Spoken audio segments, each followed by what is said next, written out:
At 6, the Prime Minister is about to chair the second emergency Cobra meeting in 2 days after more violence in parts of the UK.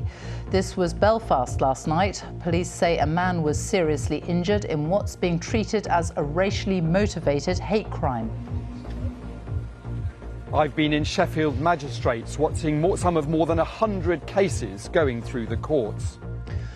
It follows another night of violence in several cities, from Belfast to Birmingham and Plymouth. Nothing left. Nothing left. I mean, literally nothing left. But amid the disorder, a handshake of hope. The Liverpool mosque reaching out to protesters. Let's have a look at today's papers, and we start with the Mirror. The headline there: "Too scared to leave our homes." That is the headline. It reflects the fear that Asian and black communities say they are experiencing as that violent protest escalates. The Times, meanwhile, leads with comments made by the billionaire and owner of X, that's Elon Musk, who claimed that Britain is facing a civil war over immigration. The paper says ministers are worried about social media companies not doing enough to stop misinformation. And the Metro says the Prime Minister is assembling an army of what it describes as super cops to crack down on the violence across the country. The Prime Minister is about to hold the second emergency Cobra meeting in 2 days after another night of violence and unrest on the streets in parts of the UK. The top prosecutor in England and Wales says he is willing to consider charging some people involved in the disorder with terrorism offences. Stephen Parkinson, the Director of Public Prosecutions, said he would look at organised groups that had planned really serious disruption for the purposes of advancing an ideology. Our UK Affairs correspondent Daniel Sanford reports. The wave of disorder that swept across the UK for the last week washed into Plymouth last night. The violence was not as bad as elsewhere at the weekend, but the stretched riot police still made several arrests. We will not accept violence on the streets here, and we are going after other people who have committed criminal offences, public order offences, and there will be further arrests today. The rioting, which began in the aftermath of the mass stabbing in Southport, spread across England to places like Rotherham, where a hotel housing asylum seekers was targeted. There's been a concern that the violence is being incited on social media.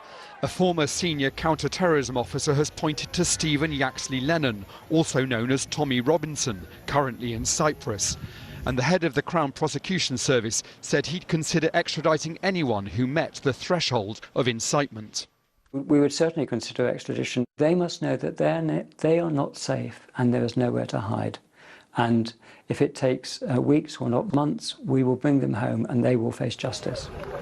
Some of those arrested at the Rotherham riot were appearing in Sheffield Magistrates Court today, including 20-year-old Liam Gray, who denied a charge of violent disorder. As the Deputy District Judge worked through the list of all of those accused of violent disorder at Sunday's riot, all of the adults were remanded in prison, even though they'd pleaded not guilty. Only the two teenagers, aged 16 and 17, were given bail. One man, Joshua Simpson, admitted assaulting a police officer. He was also remanded in prison ahead of his sentencing. The disorder in Middlesbrough on Sunday led to 28 people appearing in court at Teesside Magistrates today.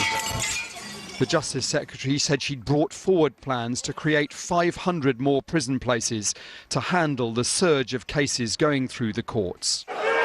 Unusually, Greater Manchester Police released pictures of two men charged after a protest in Bolton, but who've not yet faced trial. Dominic Stambridge is accused of violent disorder and James Nelson of criminal damage. There was also the first charge of stirring up racial hatred linked to the week of disorder. At Leeds Magistrates, 28-year-old Jordan Parler pleaded guilty to using threatening, abusive or insulting words in posts on Facebook. He was also remanded in custody. And in that BBC interview, the Director of Public Prosecutions said that prosecutors would consider terrorism charges where there's evidence of planning to cause really serious disruption. And all these cases come against a background of concerns about some 40 protests planned for tomorrow. The Metropolitan Police said it would use every power, tactic and tool available to prevent further scenes of disorder. Daniel Sanford in Sheffield, thank you. In Belfast, police say an assault on a man in his 50s last night is being investigated as a racially motivated hate crime. Witnesses reported seeing attackers stamp on his head while members of the public tried to shield him. Masonry and bricks were thrown towards police during a second night of violence. From Belfast, Chris Page reports.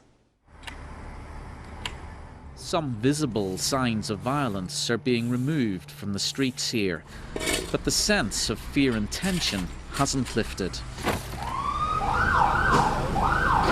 Last night, police faced a group throwing bricks, metal rods and petrol bombs. The crowd should disperse immediately, as force is about to be used against violent individuals. Officers fired 2 baton rounds and arrested a 15-year-old. A man in his 50s suffered serious injuries when attackers stamped on his head. Detectives are treating the assault as a racially motivated hate crime.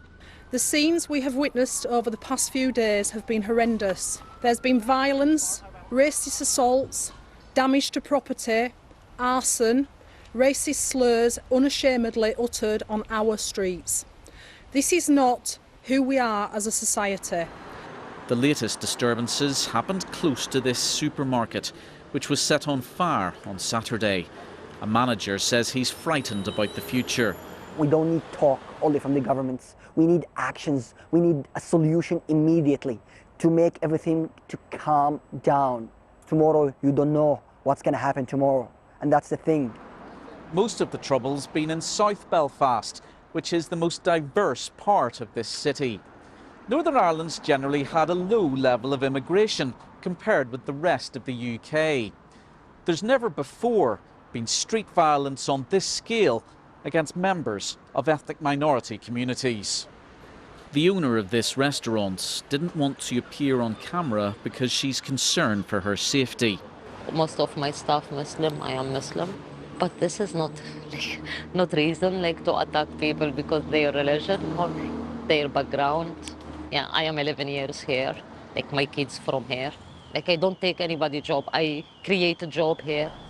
Damaged businesses are set to get financial help from the local council, but victims say that in many ways they can't afford more disruption or destruction.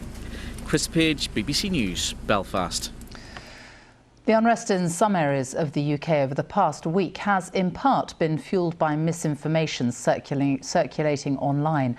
The government has said social media companies have a moral responsibility to clamp down on any misinformation. The Prime Minister has criticised Elon Musk, who owns X, formerly known as Twitter, who yesterday said the UK was heading for civil war. And today, Elon Musk has directly challenged Sir Keir Starmer on his social media platform again. Daniel De Simone has been looking at the significant role social media is playing in the ongoing disorder. How is the information spreading online? It's spreading on open social media platforms like TikTok and X.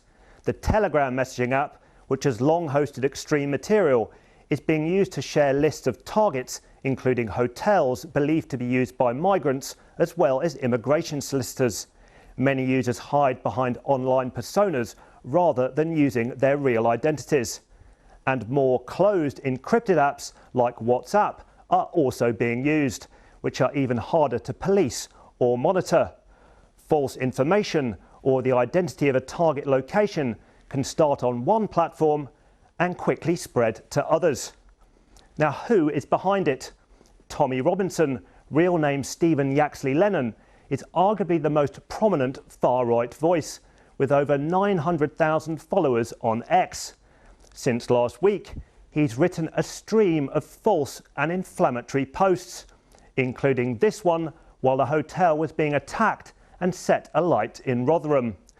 Elon Musk, who handed Tommy Robinson back his X account after buying the firm, has joined in, saying civil war in the UK is inevitable, and directly challenging Prime Minister Sir Keir Starmer, suggesting only some communities are being protected.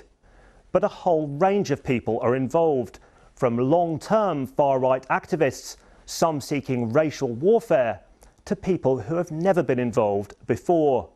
So what can be done? The government has expressed concern about material being hosted on social media platforms and says companies shouldn't wait for new legislation regulating tech giants to come into full force before acting. There are a range of criminal measures that can be used to tackle the disorder, from public order offences potentially all the way to terrorism charges. But some voices have said the government could legislate further to create new offences relating to hateful extremism, and also to force social media companies like X to behave responsibly.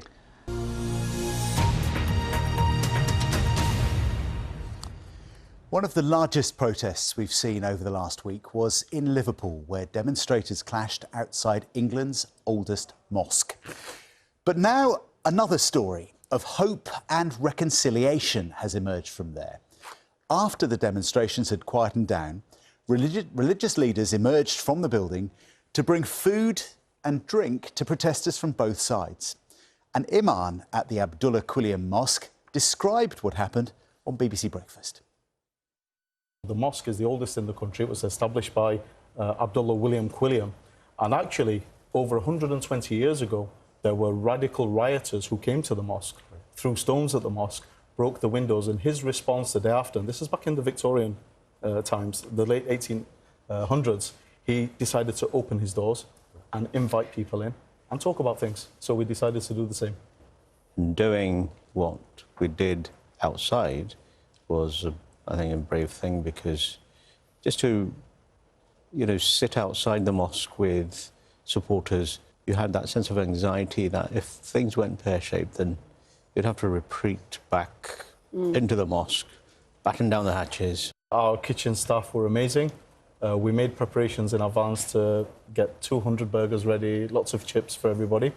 When we deemed that the situation was calm enough and there wasn't any risk of violence, we were told by the police several times before, we don't think it's the right time. Right. So we waited for the right time. Actually, we waited 3 hours. Events started at 7. We waited until after 10. We saw that things were calm, and then we took the bag of food, we walked across the road, we smiled at people. Before you knew it, we were sharing food with them. We were talking with them. More importantly, we were listening to them, because a lot of people had a lot of things that they just wanted to get off of their chests. Yeah. And by the end of it, we were hugging, we were shaking hands, we were exchanging details, and they were saying that they would love to take us up on the offer of coming into the mosque at another time where we can open our doors and start to speak to each other. So it was overwhelmingly positive.